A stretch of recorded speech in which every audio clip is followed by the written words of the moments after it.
There is nothing quite like a good visualization in terms of how they make you feel and how incredible the experience can feel. But I know that there is also nothing quite like the frustration of a bad visualization, or worse, being bad at visualization. Now, I was one of the latter for many, many years.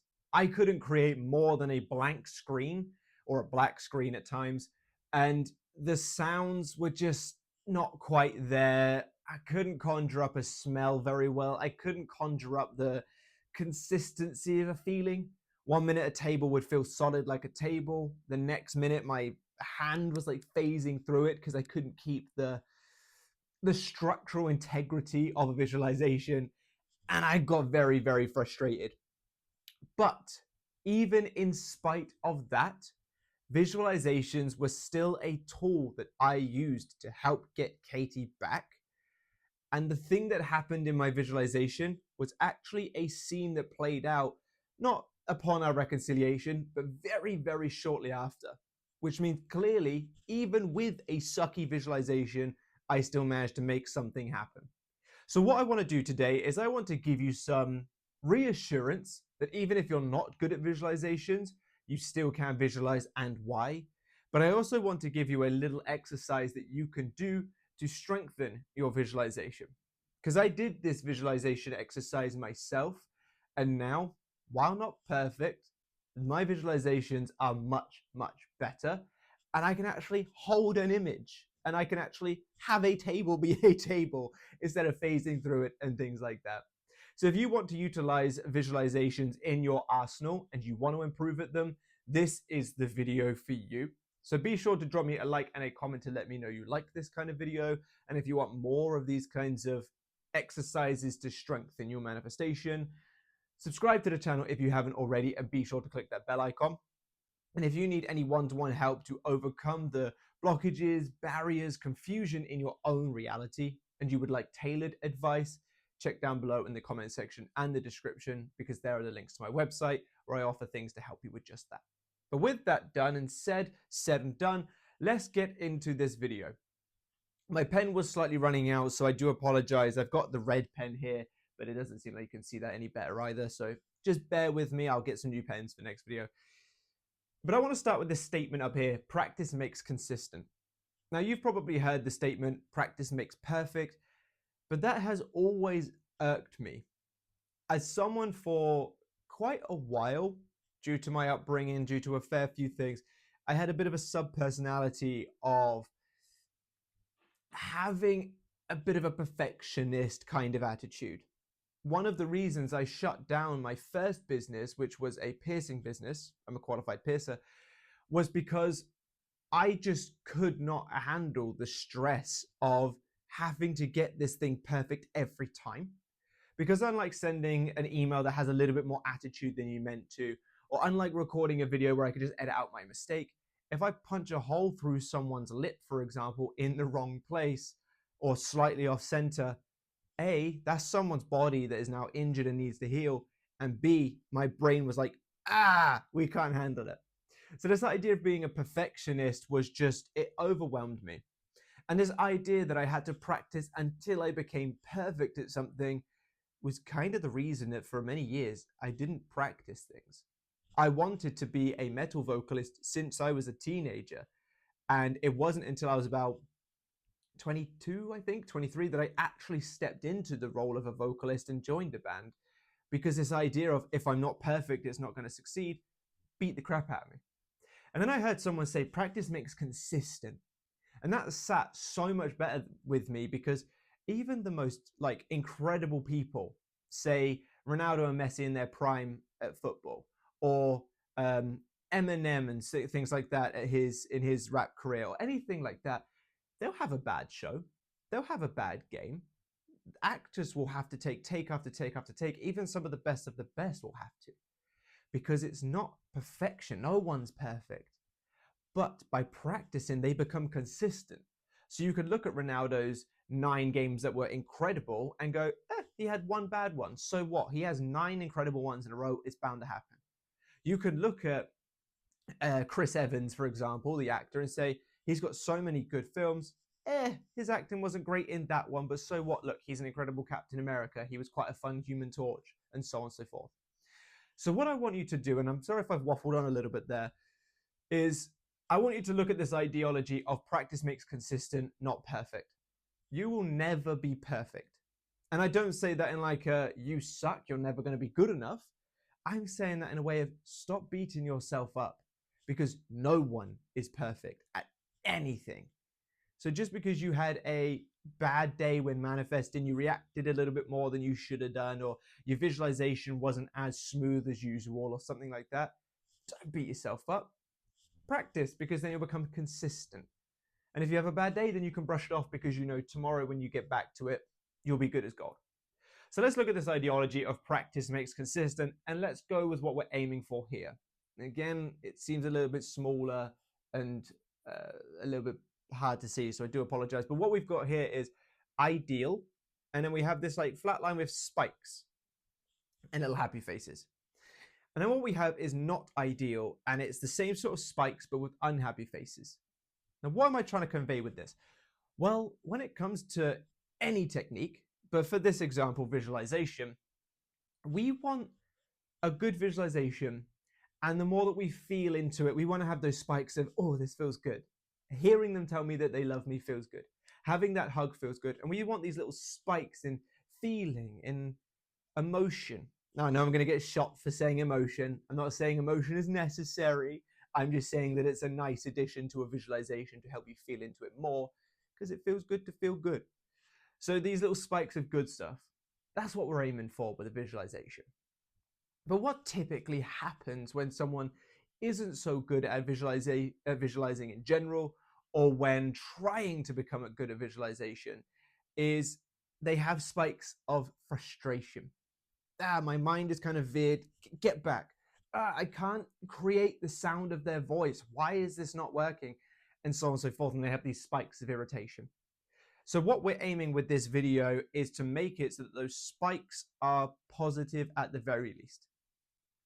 Or neutral, I suppose. But, you know, we want to make it as good as we can. We want you to really enjoy it. We want you to immerse yourself into it. Now, what I do want to state is that, as mentioned, my own visualizations were not good. I didn't really have this frustration side of things. I managed to kind of just get over myself in that respect.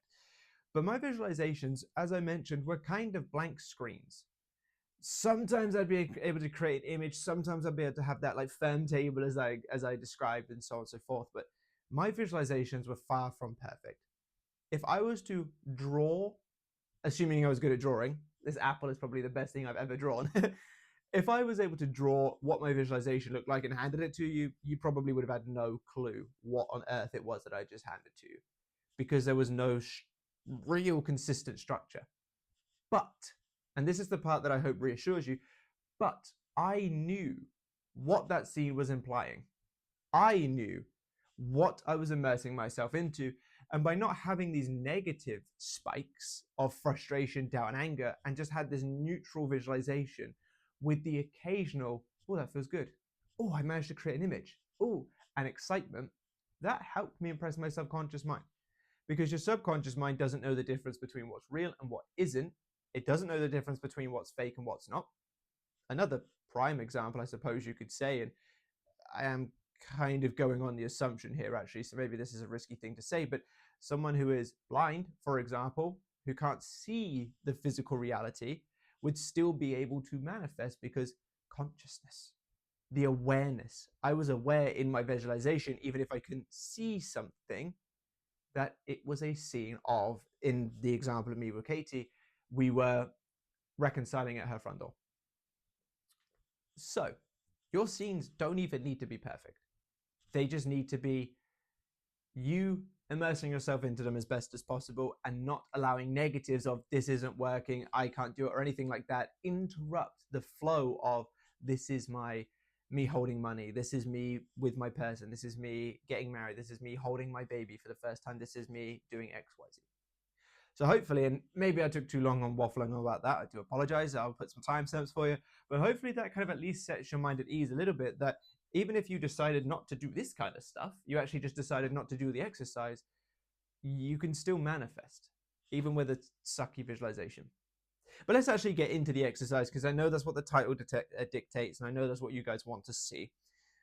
The exercise that I found to be very helpful was actually visualizing a red apple. Now, why? And don't worry, I'll give you some context as to why this will help you with your person. This isn't some clickbait. This will help. Why do I think that visualizing just a simple red apple is the best place to start? Well, many of you, myself included, so I'm speaking from experience, practice your visualizations with things that mean a lot. If I'm exceptionally poor, for example, and I need money, I'm putting a lot of pressure on that visualization to work for me to manifest money.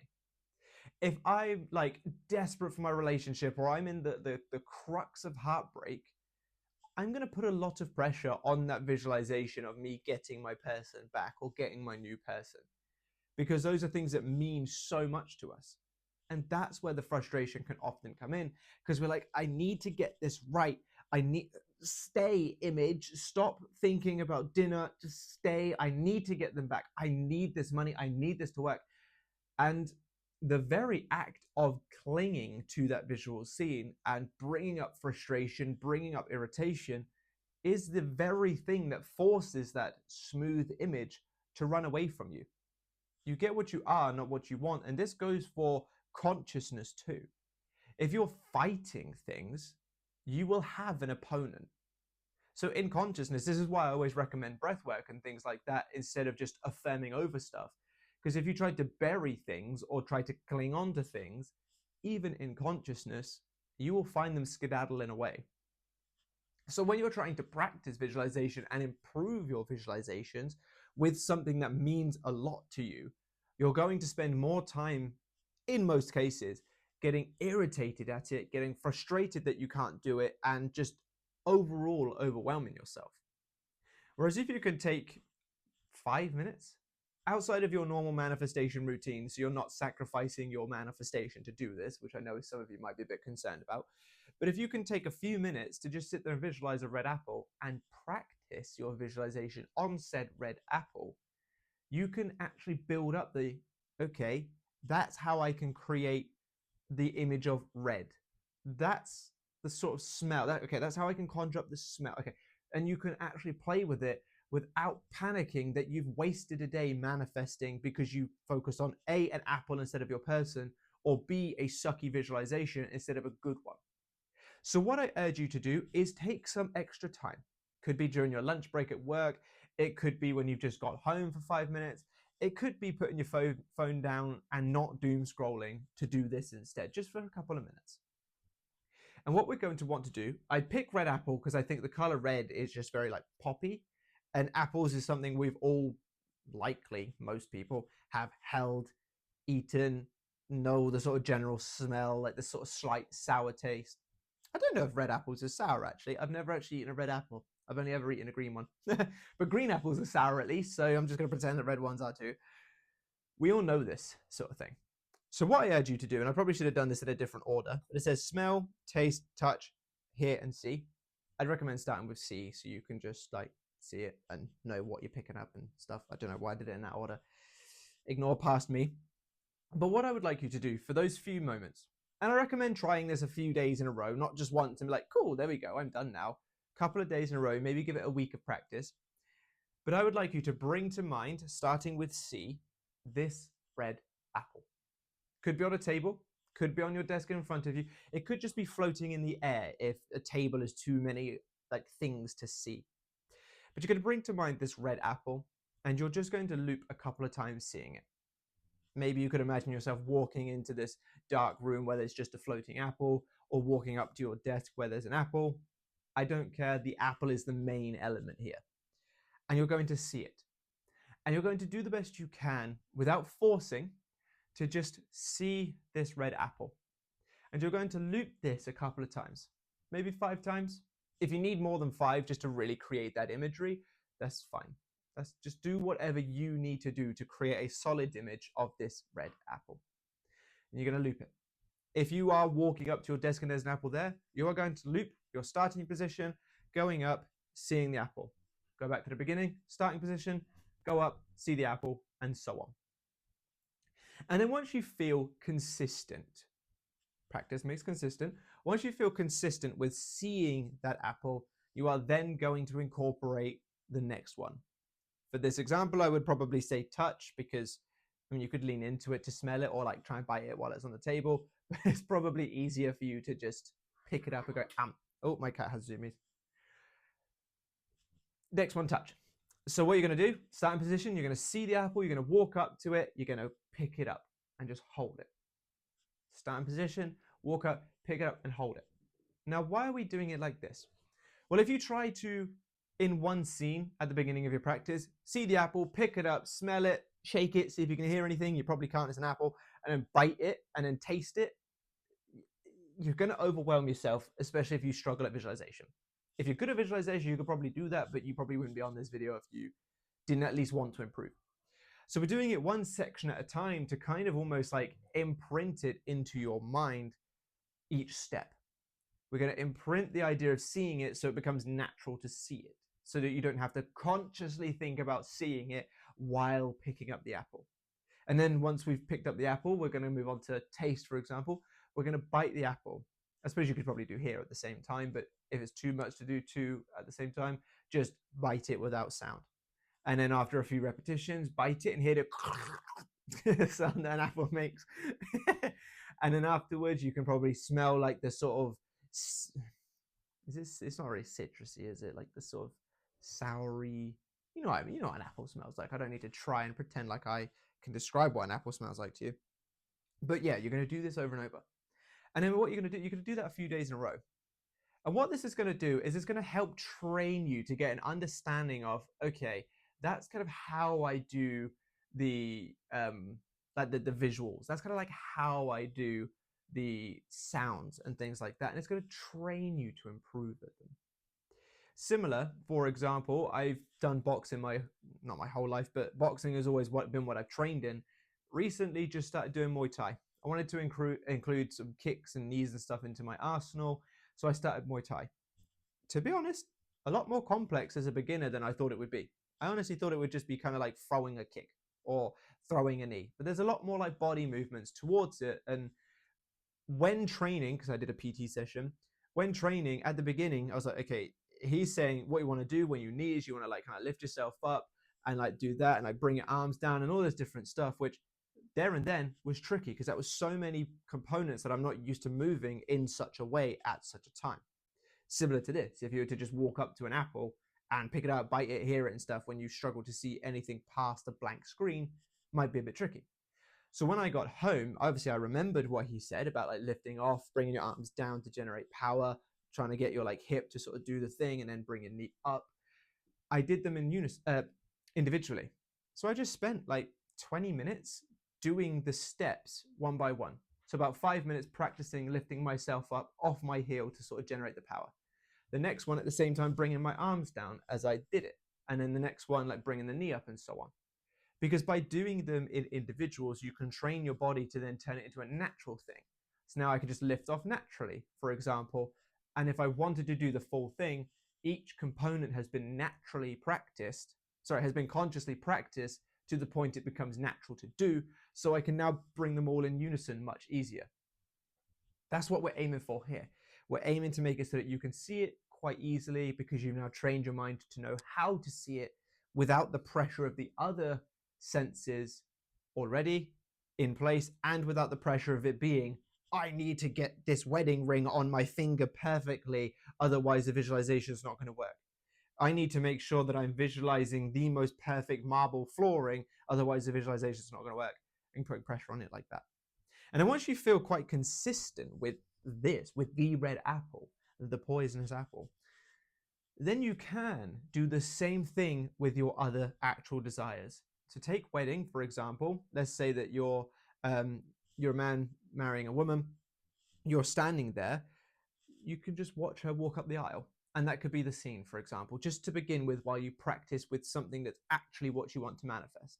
So you're just stood there, you know, looking all handsome, you fine fella, you. And then you look over and she's just walking. And then she stands in front of you. And that's the scene. Go back, she's walking, stands in front of you. That's the scene. Or if you want to do it the other way, if you're a woman getting married to a man, you can do the same thing. Or if you're a man marrying a man, I don't need to go through the semantics of it. You kind of get the idea. Whichever one you would be, whether you're walking up the aisle or whether you're standing there, you do that and you see the other person doing it, for example. And then once you feel confident with that, then you can incorporate maybe a touch. Maybe you can feel your hands clasped together while you're stood there. Or you could feel like the floor of the aisle as you walk up, and so on and so forth. And then you can incorporate sounds. Maybe people going, oh, she looks amazing, or oh, he looks amazing, or something like that. And then you can just bring it in one by one until you have this full-blown visualization where you can be at the aisle, or the altar, sorry, and get married. And in that, you can now hear it, you can now see it, you can now taste it, maybe. You can now touch it, you can now, I don't know which one, smell the venue and things, and you've got a full-blown visualization. And then with that, because you've now incorporated all of these senses, you've now made it as real as you can from like a senses perspective. It's going to be so much easier for you to feel it to be real in that moment if every single one of your senses is doing its own component. You're going to feel there. And this idea of feeling it real that everyone is so scared they're missing out on will naturally come as a byproduct, because your mind doesn't know the difference between real and fake. So if, obviously with the practice, I don't necessarily think you have to force yourself to get deeply relaxed and calm and do it while sleeping. You can if you want, but you don't have to. This is just a practice element. But once you've done the practice and make yourself consistent, and then you start doing the same practice element with your actual desires, doing it when you are calm, relaxed yourself, you're shutting yourself away from this 3D reality so that your mind is focused on that, you're going to feel it real even as a byproduct. Even if you don't mean to, even if you're doing a robotic visualization, if that's even a thing, you're going to just naturally feel some reality in it because your senses are included, you're immersed into it, and nothing on the like physical plane exists in that moment to your consciousness. You will just simply feel it real, and you'll feel bloody good doing it. This is the kind of stuff that I did to improve my visualizations. And like I said, my visualizations are not perfect.